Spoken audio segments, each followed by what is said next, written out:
Q&A, okay. Let's see. Joining us now is Jonny von Wallström, the director of the film Arte.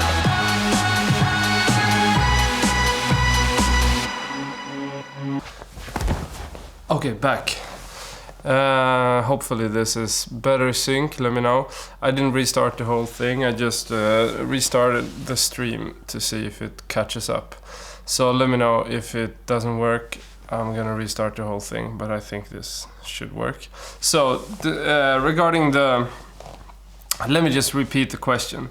What kind of work are there around for when you're a single person operation? No actors or people helping you with anything. It seems like every amateur film produced by one-man operations are just montages of their vacation.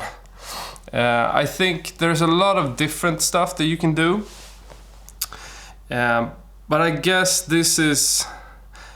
it depends on where you're coming from, but if you're coming from the perspective of trying to get work, like paid work, there's tons of stuff that you can do. Like as a single man operation, you often can get a lot of corporate gigs, for instance.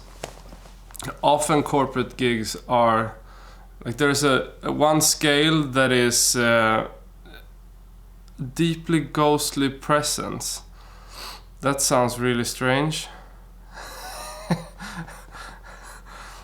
If anybody else complains, I'll restart.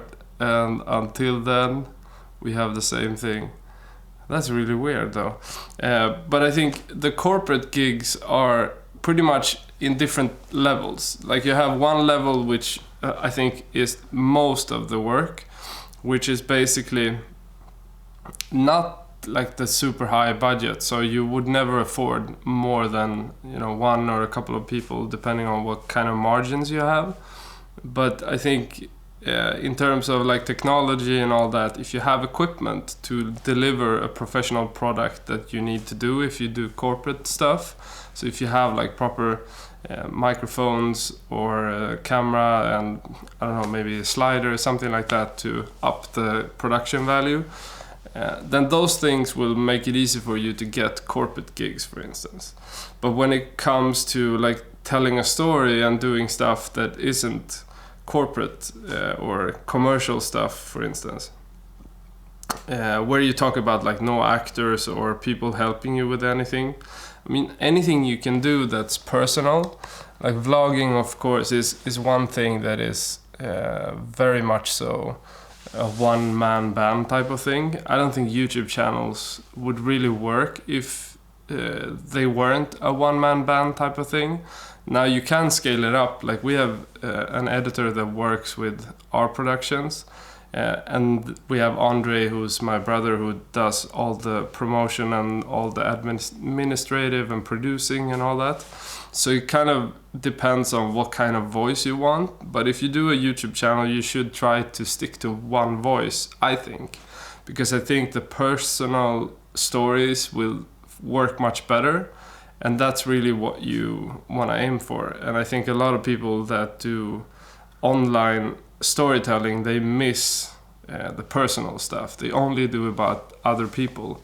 And I think that the best audience building type of content is gonna be the personal stuff. That's why you see like famous people grow huge, massive audiences, because it's personal. And the people that aren't personal won't work as well.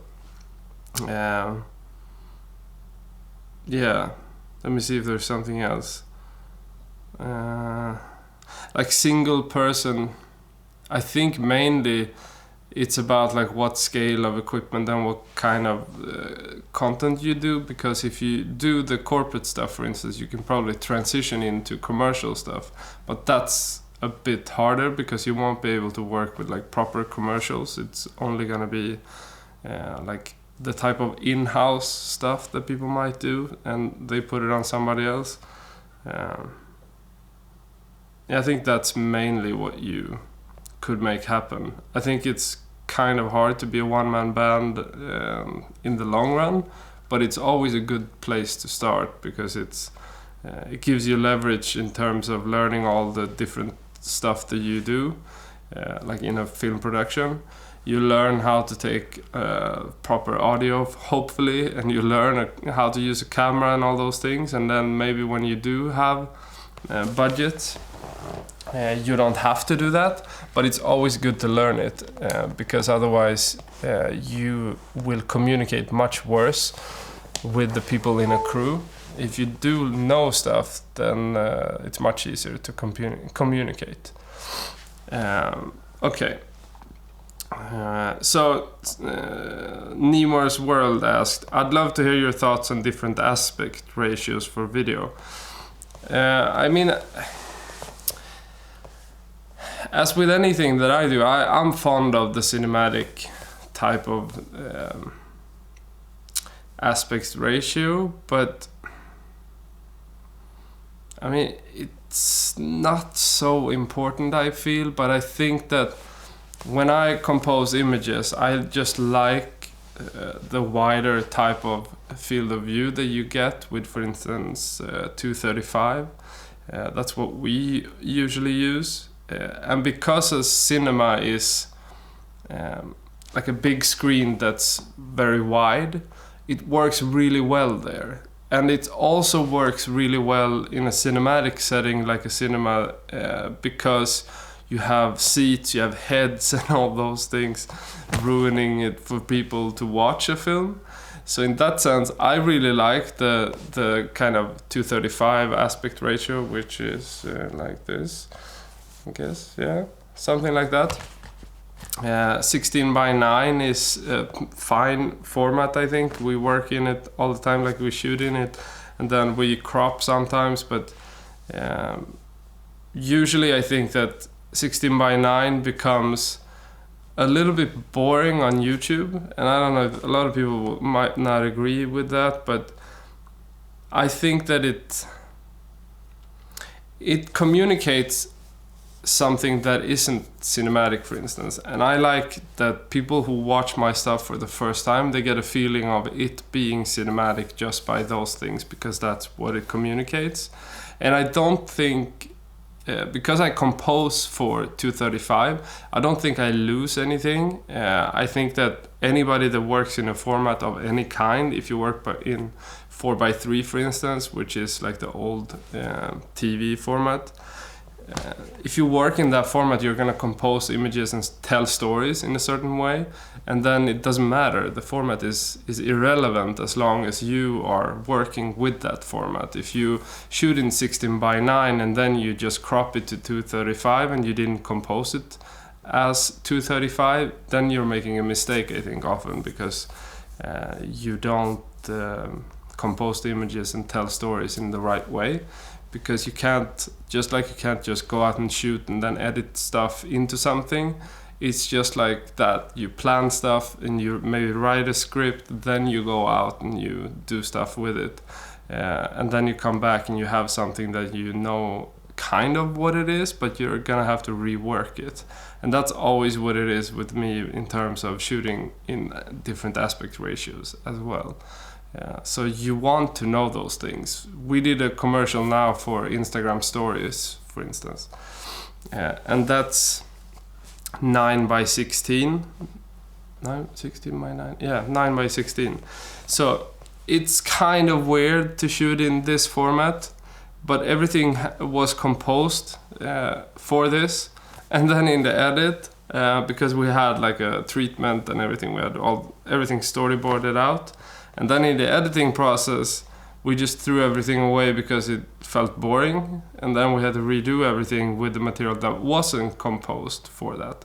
And it's always going to be issues when you shoot like that. You should always try to shoot it in the proper way, because sharpness will suffer, like field of view in terms of like what you see in a frame will suffer. So try to avoid those things, I think. Yeah. Okay, so Arsen Hokera, since filmmaking has been around for a while, what sort of news stories do you think we should tell these days? I think you should always tell the personal ones. Personal stories will always win. They will always be unique. And I think anybody that can make it personal has an upper hand on anybody that tries to tell too generic stories. Because most stories, like if you tell a love story, for instance, all of them in the narrative arc structure, that is like this craft of storytelling, those have been told. There's nothing new in terms of, what love is, except the personal, angle of what love is. So those things I think are really important, to try to tell stories that are the stuff that you're not seeing. So for instance, it's much more interesting now because you get a wider range of storytellers. It used to be a really, higher upper class type of thing where, it was really elitist, but now you have YouTube, which democratized the whole storytelling. And I think that's where you get an interesting opportunity to tell stories from anywhere, in any context. And I think it comes down to you just telling them. But then it will always, be different levels of like what technology you have. But I think those things are really things to think about in terms of like, where are you from? Where do you live? What type of stories do you have that is uniquely you and your place? And tell those stories, not the ones that are like a copy of what Hollywood is telling or something like that, because they will tell it better because they live that life and they have, the personal stories within those worlds. So I think you should avoid telling stories from stuff that you don't, that you're not part of, for instance. And that's a bit contradictory maybe to the films that I've made. But if you look on a deeper level, for instance, Zero Silence, which was my first film, I made a film about friends of mine that was before the Arab Spring started. They were friends of mine that I gotten to know through a program here in Sweden. So when the whole frustration from them was kind of tickling down to us friends, we felt like it was our obligation to tell those stories because they didn't have a platform to tell it. So then that kind of changed with the Arab Spring, but we followed these characters from like 3 years before the Arab Spring and then through the Arab Spring and after. And that, is a personal angle of that friendship, basically. But it's told through their voice, so it's not me narrating or anything like that. And then with The Pearl of Africa, I felt like it was really important that I collaborated with Cleo so she could make it her voice, and that it wasn't me coming to Uganda and trying to tell a story from, my perspective.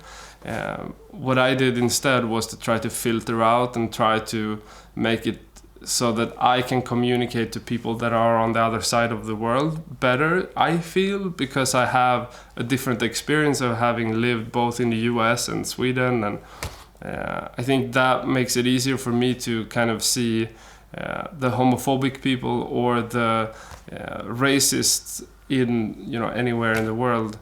Those people I felt was basically the target group, and I think they would have struggled to reach those because often an activist will go into a much more like sensitive type of storytelling where there's a lot of victimhood, and I think that's something you should avoid essentially if you want to reach the other side of a conflict, because you won't reach the other side of a conflict if you just kind of preach to the choir type of thing.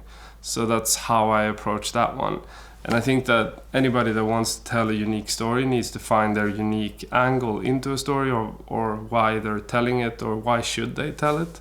Or they just make personal stuff that is, uniquely you, basically. Okay, so another question here, a bit technical one. Like, could you do a lighting rundown of your last video? I think we're talking about the one when I was sitting and going through the gear. Basically, I think it's a bit similar to the setup right now, so I can just talk about how it's set up, but you won't see it, so maybe I have to do a different video, but just to shortly talk about it. So right there is a aperture 120D with a big softbox on it that's that big, and that one is like the main light, basically. There is an LED pipe over there that gives kind of a rim type of light over here, and then there's up there in the ceiling that you can't see, there's like a backlight that might hit somewhere there, but pretty soft, but it's this one that you see there. And then that one is more of the greenish cyan thing. That one is basically, I don't know if you saw that in that video, but this one is basically a practical light that's just visible. But just above that one, outside of the frame, is another, what is it? Is it 300 watts Fresnel light? Yeah. And then there's a cyan filter on it that hits right there. So that is not that one. It is that one that hits there. And then, spin around, there behind, yeah, like somewhere there, there is a small, what is it, like 30 watt, I think, Boltzen light, which is like a small spot LED. That's about it, and that's usually my main setup in terms of the lights. I've set this up now so I can do everything. Everything is set up so that I have different lights that I can use all the time, so I don't have to rig everything. But this softbox here, I move around a little bit. What else? Then of course I turn them on and off and all that. But when I shot the last video, I had this softbox as the main light. I was a little bit more into the room, so it was a little bit different in terms of how the lights hit. But this light over here, that one, the LED pipe, like that's a cheap LED pipe that's from the hardware store. So you can find those that are really good, I think. That's pretty cheap, but pretty balanced. I don't think I've added any filtration to that one, actually. Yeah, that's basically the light. Okay, so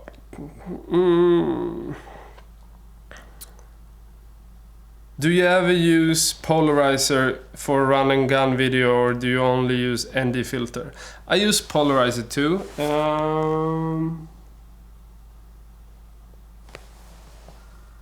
No, not on that one. Which one was it I had it on? Yeah, anyway, I have it on. It's good if you shoot anything that has a lot of highlights, so you can kind of tone those down. Now, if you shoot log, you can always kind of get the same type of effect from shooting in log, as long as you don't over clip the highlights. So sometimes it feels unnecessary, but when you shoot, for instance, screens, windows, cars, all those things, you should always have a polarizer. And anything that has a lot of reflections, like a car, you always want to use polarizer. Yeah, at least that's my opinion. Polarizers really bring out the colors and all that, especially in cars and all that. It's essential. But it's also used to kind of dim down reflections in a window or something on a car, but can also be other things like a window. Yeah. And I think a lot of landscape photographers use it also because it has the same effect when you, for instance, shoot reflections in water and that sort of thing. Yeah. Okay, so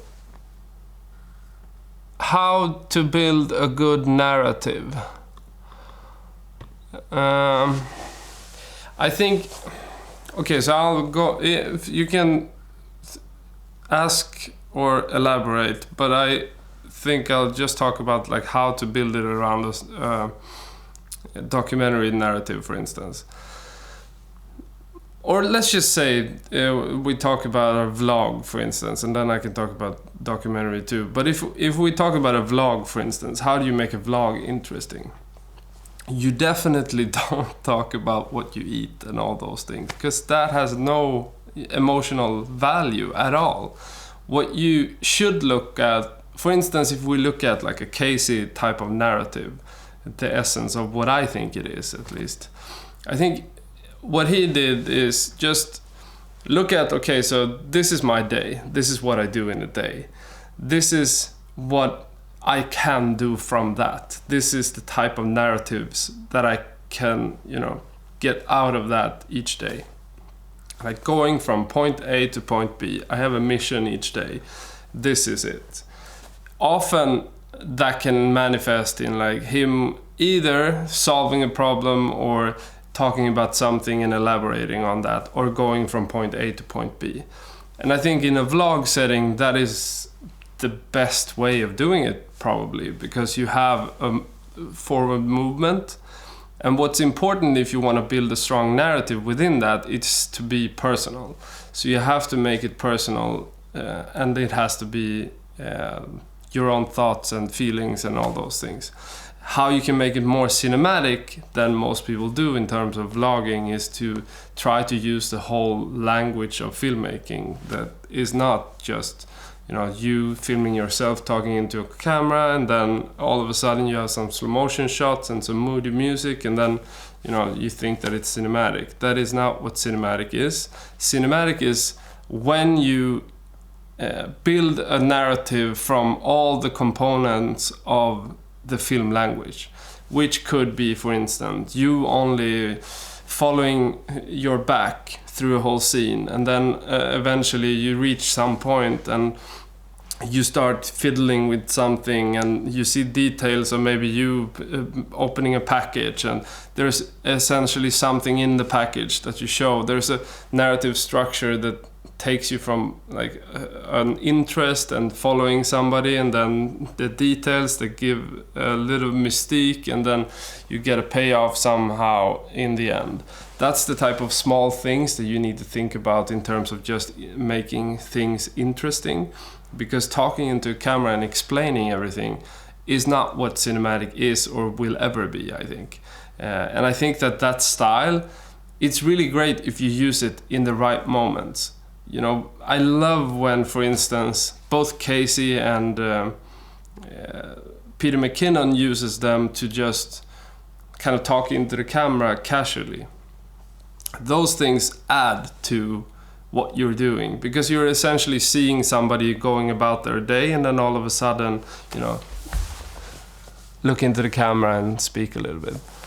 That type of thing adds something. But always filming yourself, that doesn't add a lot of stuff to what you're trying to say, basically. It just explains things. And explaining things should be avoided at all costs if you want to create something that is a strong narrative and that is cinematic narrative. So essentially you should try to, try to tell a story without saying anything about what it is or explaining anything. If you can do that with all the parts that the cinematic language is, then you're making stuff that's cinematic, because you're trying to tell stories then with action. What is the people doing? What do you see? What type of images do you shoot? What type of audio do you hear? Those are the things that make it cinematic, not the slow motion shots and the nice pretty shots of details. That can be so misleading in terms of anything. And of course it can look good, but music videos can look good, but I don't care about them. They're the most boring thing that an artist can do, in my opinion. If they would do much more of the personal type of stories and short films, I think that would blow people's mind.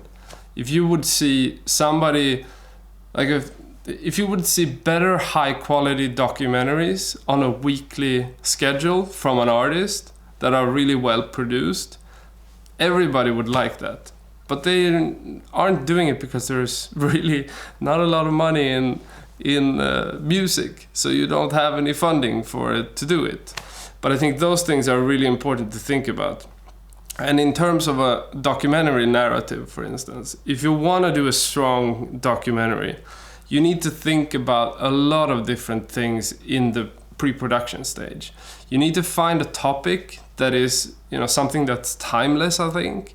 It has to be timeless because otherwise you will reach, for instance, 5 years into the project. even if you reach 2 years into the project, things can have changed so quickly in terms of like a revolution in the Arab Spring that I was, part of when Zero Silence, I don't know, can't see which one it is, came out. All of a sudden, first there was nobody caring about the Arab world at all. Then all of a sudden everybody, like all the media houses and everything, cared about it. That changes the whole course of your project. Those things happen all the time. All of a sudden, when we made The Pearl of Africa, all of a sudden the transgender revolution pretty much happened as we were making it, with, for instance, Caitlyn Jenner coming out, and then that whole project changed because of that. We were forced into making decisions of how we're making it and when we're releasing it and what story narrative do we take because of that. So you really need to think about like finding your unique, timeless topic that is something that hasn't or has been done before, but you need to find your personal angle of that to bring something new, because nobody cares if you make something that is just the same thing that was made before. So that's step one, finding that topic. When you have that topic, you need to find a really strong, unique character that people really enjoy watching, and a character that has the conflict of the story and everything inherent in their lives. Because if you have a conflict that is pressing within themselves, like they're fighting something that is visually, striking, and if you find that, then you have everything. If you just follow that person, you have everything. You don't need to direct much in terms of like, okay, so she or he needs to do this and that, so I have this scene. No, you just need to pick the moments in their lives that, has that. And then the third thing that I like to think about is like the setting. Where does it take place, and does the character have that naturally? Or do you need to kind of create the cinematic language of your film that doesn't necessarily show in the character's life? The best thing is to have it. For instance, you have a character that's based in Lofoten Islands. You have a really visually striking documentary, but maybe that's not what you want to do. So maybe you want to tell a story about factory workers. Then maybe you need to figure out a style within the factory to tell a story, and to figure out a way of telling a story that is, deeper than just shooting everything and having, coverage with everybody and having all the people that are talking always in the picture. Now you need to pick a perspective in terms of like, okay, so what am I trying to say within this factory?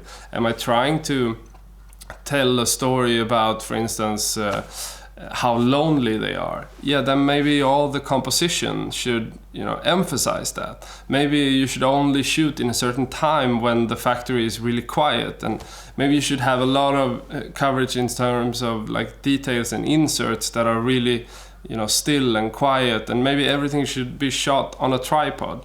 All those things need to be thought about in the development phase.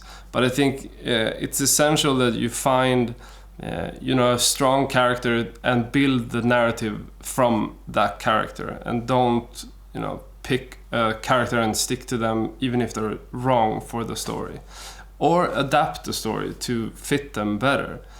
But you should always try to find, when you have your idea of what the concept is and all that, figure out the conflict that you're going for. Find the character that has that conflict in their life. You're going to have a strong story then. But if you don't find the strong conflict within their life, it's going to be a dull and boring movie.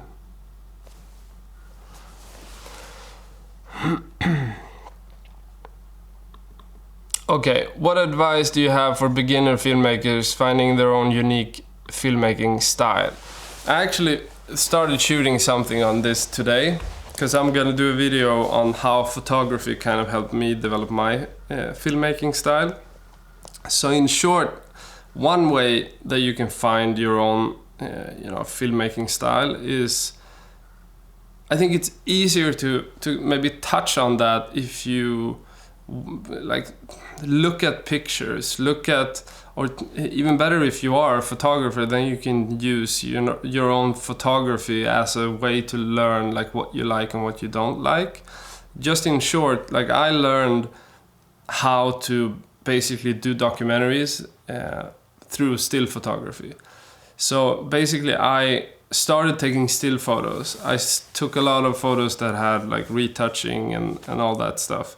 Like really heavily Photoshop, and then I just got bored with that. I also studied like post-production school, so I had a lot of filmmaking in post-production, like After Effects and that sort of thing, like color grading and even 3D modeling, 3D animation, all those things. I got like fed up with that whole process. I thought it was so uninspiring to do things that way. So I moved back towards photography, and I started to only taking still photos for a while. And then I went to photography school and all that. And because I did that, I kind of fell in love with documentary photographing. And that whole realness and authenticity was what got me hooked in terms of telling stories. So once I found that, I kind of looked at it like, okay, so how do I develop my style within that? How do you even develop your style within like the story of documentary storytelling in terms of still photos? I mean, you just take pictures of things happening. And once you kind of figure that out, you look for inspiration in terms of like, what do other people do? What kind of looks do they have? I got really fond of the fashion photography and how they post-processed their film and digital negatives in a way that felt so... I mean, it felt really dirty and at the same time really clean and crisp. And I really liked that. It was dark and moody, but it was still perfect. Like you had such contrast, control, and like the highlights were perfect in terms of where they were. The shadows were the same. Those things inspired me into like trying to do that within film. And I think if you find stuff that you like this can be films, it can be books, it can be magazines, it can be anything. Collect things and make mood boards of stuff you like. Try to find like a universal look of this is what I want my stuff to look like. And then try to replicate that, because you're always going to get your personal way of doing that affects it to create something uniquely, something else, because you're not going to be able to copy it, I think.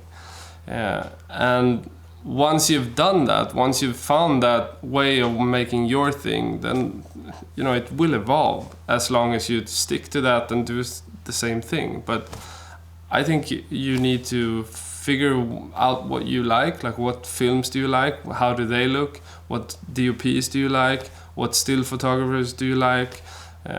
All those things can help you find what you essentially can do, because maybe you can't replicate what they do exactly. So for instance, if you work on a cheaper camera, you won't be able to have the same dynamic range. But if you work with the high-end cameras, you will be able to create a look that is a certain way just because of the high dynamic range that it has. Those things will limit you, and that will create some solution that creates your style in the end. Yeah.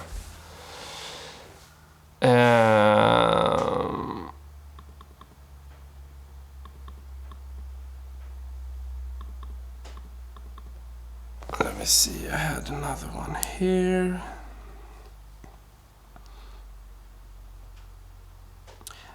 I'm now in the pre-production of a documentary. It's my first time and I don't know how to deal with the unknown. How do you prepare for the possibilities, for the possible situations before going into the action?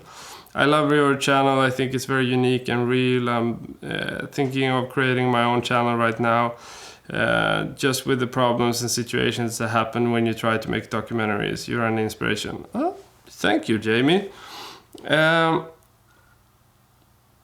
I mean, pre-production it's a really interesting phase, I think, because most people are afraid of showing their work, and most people are afraid of getting their work out there too early. Documentaries can be a little bit difficult since you have sometimes, a lot of the time, sensitive subjects, so you can't show anything.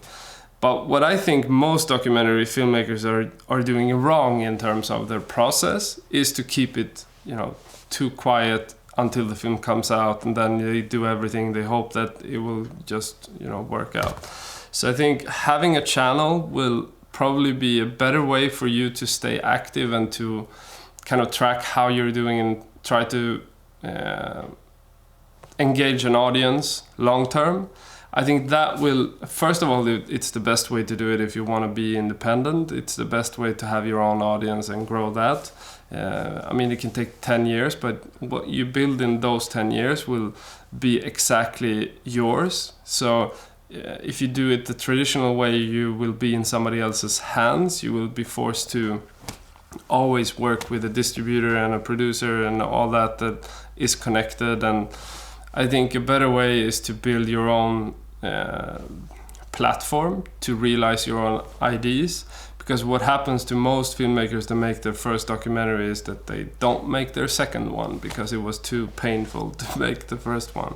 So if you instead focus on the platform building, like what is that? Like our platform is, okay, we want to create a way for us to self-fund our own development phase of the films. So basically something like 30 or 50K is something that we need to have ourselves. And we need to have the gear to shoot everything. So to do that, okay, how do you do that? And where do you start? For us, it was advertising. For somebody else, it will be something else. Maybe you don't have to buy equipment. Maybe you have to just borrow stuff because you were able to get sponsorships or friends aboard the project that could, bring their own equipment. I don't know, but those things are pretty important to think about in the pre-production stage because it will decide on how you move with things. For us, getting PR and all those things are really important. We're gonna release a trailer this week for a web series that's gonna come out in just a couple of weeks on our channel. I mean, for us, we're moving towards that. So our way of releasing that project will be, okay, first the trailer, try to get PR on that, try to market it as much as we can. Then eventually the series comes, the series starts. At that stage, like the second episode or something, we start pitching it to TV channels and try to sell it. And this is something that we haven't tried yet in this way, but we did a similar thing with the Pearl of Africa. But I think now we have a little bit more experience of doing it, so I think we will be more successful. And this project, I think, might sell to a couple of TV stations, I don't know. But more importantly, we feel like it is a way for us to get our work out there and get it online and where we want to have it. Because even though we have a film on Netflix that's having its life there, I think that, that doesn't tickle back to us at all. I mean, brand-wise, maybe it can be a good thing in the long term. But if you look at Netflix, how many directors do you have and how many do you know of? Pretty much nobody. You don't care about the directors, pretty much. Like the products that you love, you might check out. But the Netflix platform for you as a brand building type of thing, that's, I think, pretty useless. Now we market that within our own channel and all that, and then it becomes worth something. So we use the Netflix stamp that we have on me and on the project to then use within our own channels to build our own channels. But if you don't think about those things, you will lose all ownership of yourself, basically. So you need to think about that when you start a channel, that it's not for the subscribers, it's not for the likes and all those things. It's to build your own platform to make stuff. And don't rush it. Don't think that it has to happen in a year. Like we've been doing this channel for, 3 years or something. And the first year happened pretty much nothing. And then when we started the last year, like 1 year ago, we had like 4,000-ish subscribers. And now it's starting to go towards 40,000. And we feel like it's super slow, the movement, but we still feel like it's worth so much more than releasing a feature film traditionally. Because you won't earn any money in doing that, and you won't have any control over, you know, the projects and all those things. So it's better to keep it, like find the platform that will make you want and have funding and all that to make a second film. And I think that's just, like, that's the thing that I think about, at least.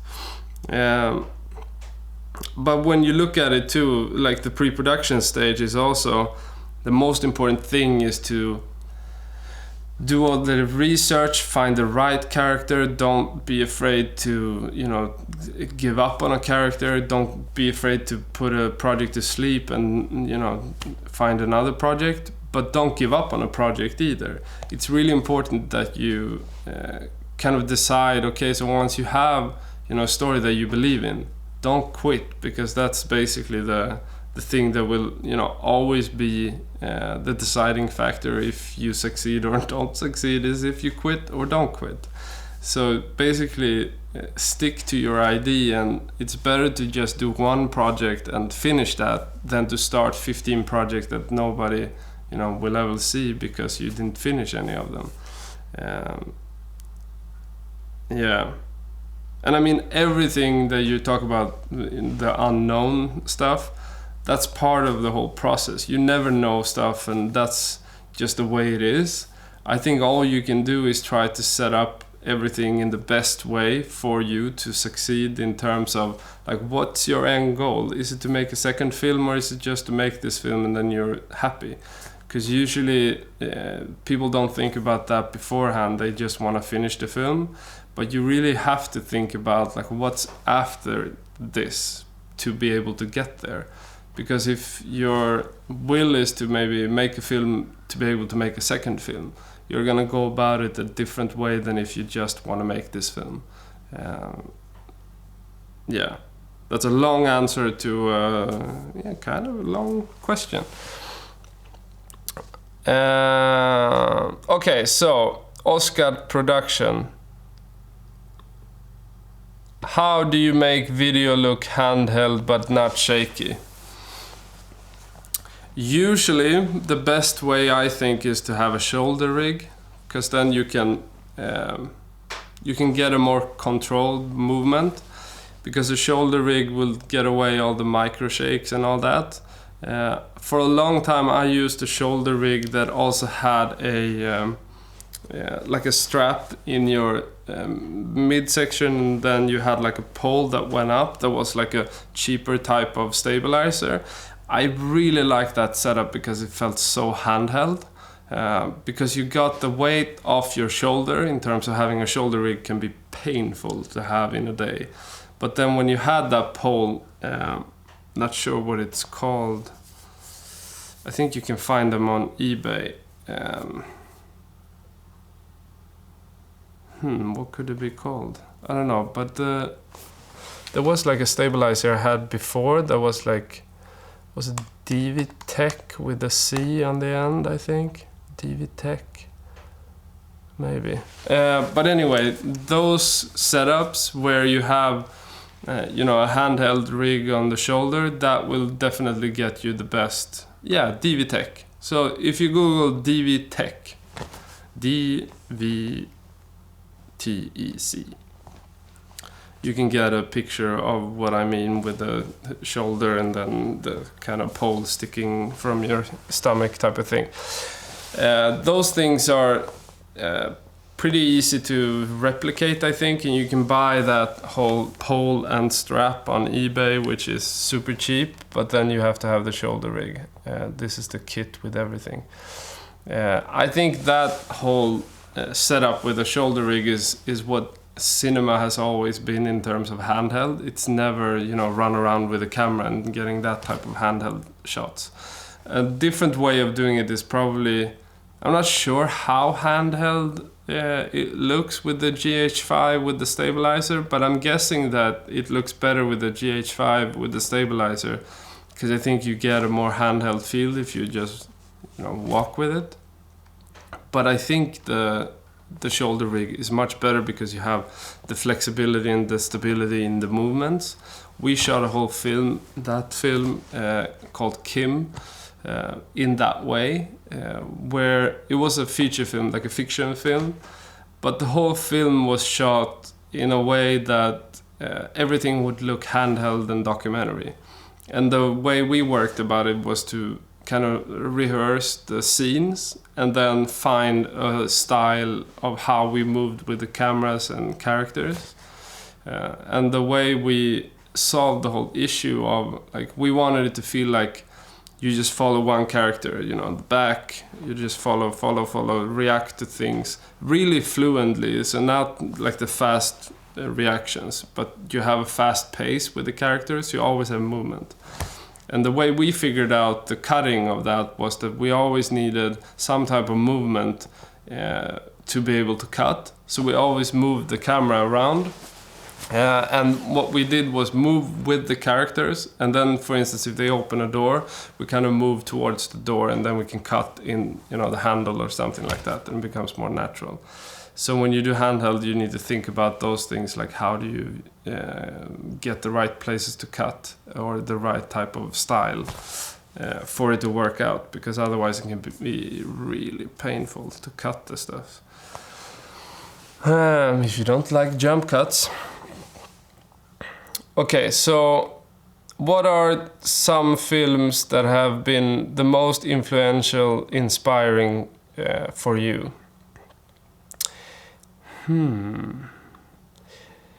What is the most inspiring? There is one called Sugisball. It's an Estonian film. Sigisball, I don't know. Yeah. Autumn Ball, I think it is in English. That was one of the most inspiring films I watched like before I started making documentaries. That film probably impacted a lot of the stuff that I did that was more fiction. It's a really good. It has this realistic and authenticity-driven fictional narrative about 4 characters, but it has a really cinematic look to it. I really love that film. It's amazing. We actually did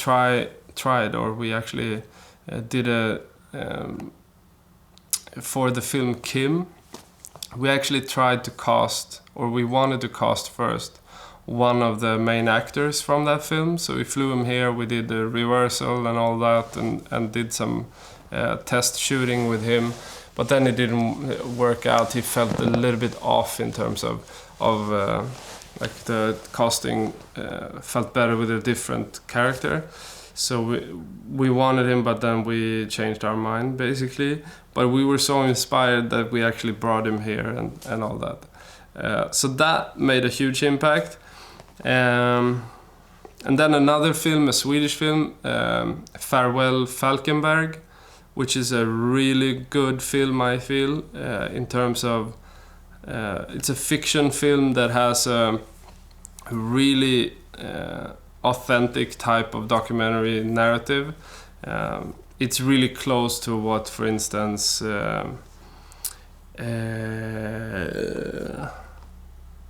what is he called?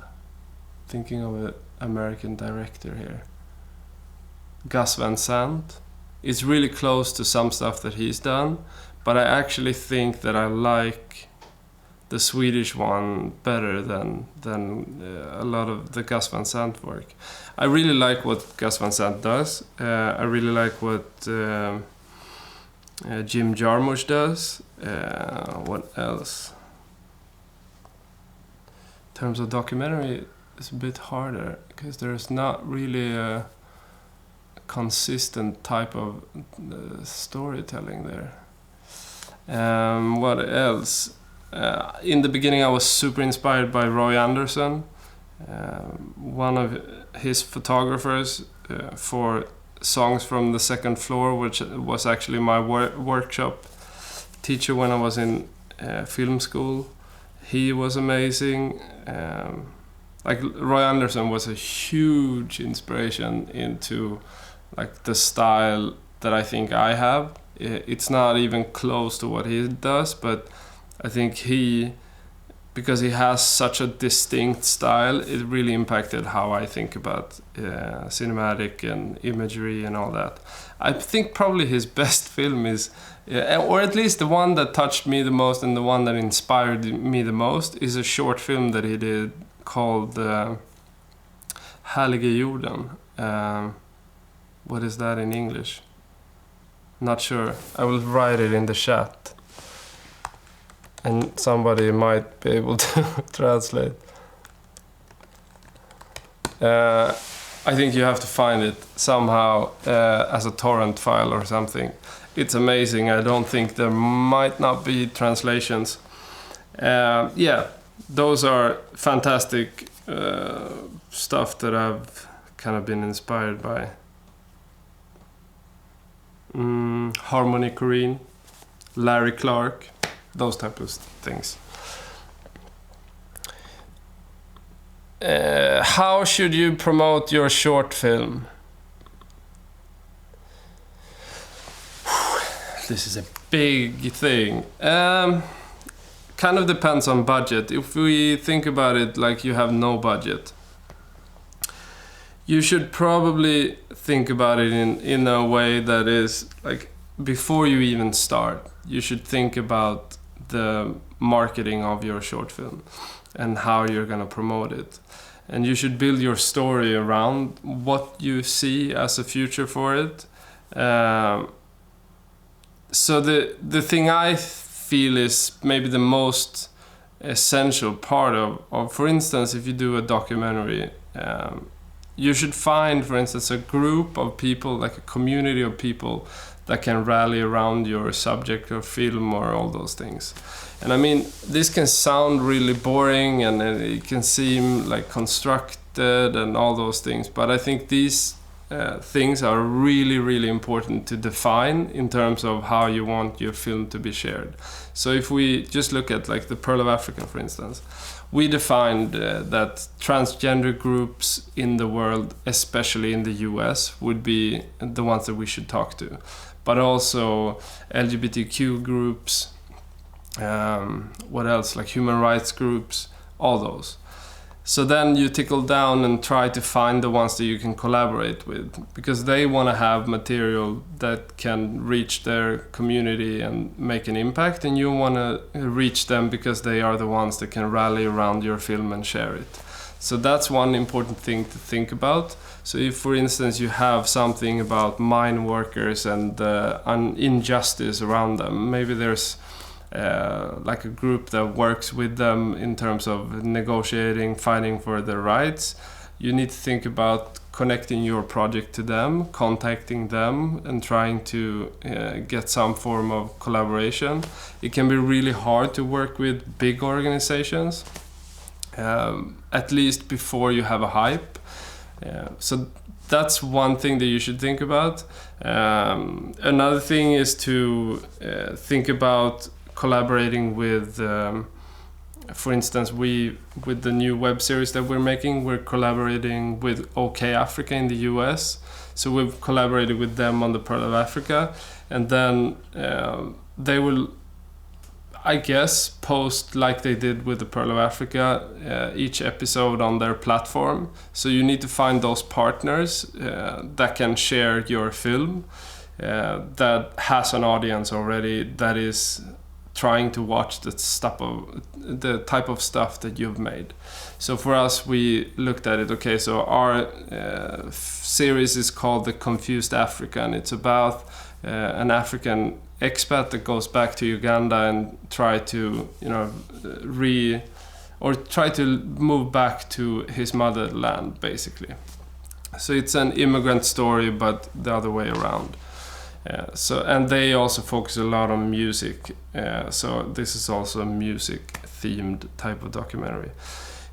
So then you try to find that partner, and even more partners is preferred. Like if you have any different angles of what you do, for instance, you have a behind the scenes, maybe that stuff can go into filmmaking platforms like No Film School or something like that. You try to reach out to those contributing editors and the chief of editor and all those things. You need to do a lot of the work, like mapping out what journalist has written about your subject. Try to reach out to those. There's always email addresses on their articles and that sort of thing. And then when it comes down to even more like grassroots type of stuff, you need to find influencers that would really want to share your stuff because they, are supporting a cause or something. You should reach out to them, see if they want to share it, see how, would they be interested in doing it, or do you have to pay them to do it? What else? Like you should always think about if you have a short film, for instance, the Vimeo staff picks, try to reach out to them, try to get it noticed, put your stuff on Reddit, try to get it shared there. Market your stuff on Facebook, because Facebook has, the target group that you want to reach. You don't have to pay a lot of money. It's really peanuts, basically, that you have to pay. But target your audience, exactly the target group that you define, market to them, and you might see, it take off there. I think that's some of the stuff that you can do. Okay. That's gonna be it for this week. Check out the films I recommended. Probably hard to find Härlige Jorden by Roy Andersson, but watch anything from Roy Andersson. Top stuff. Okay, see ya.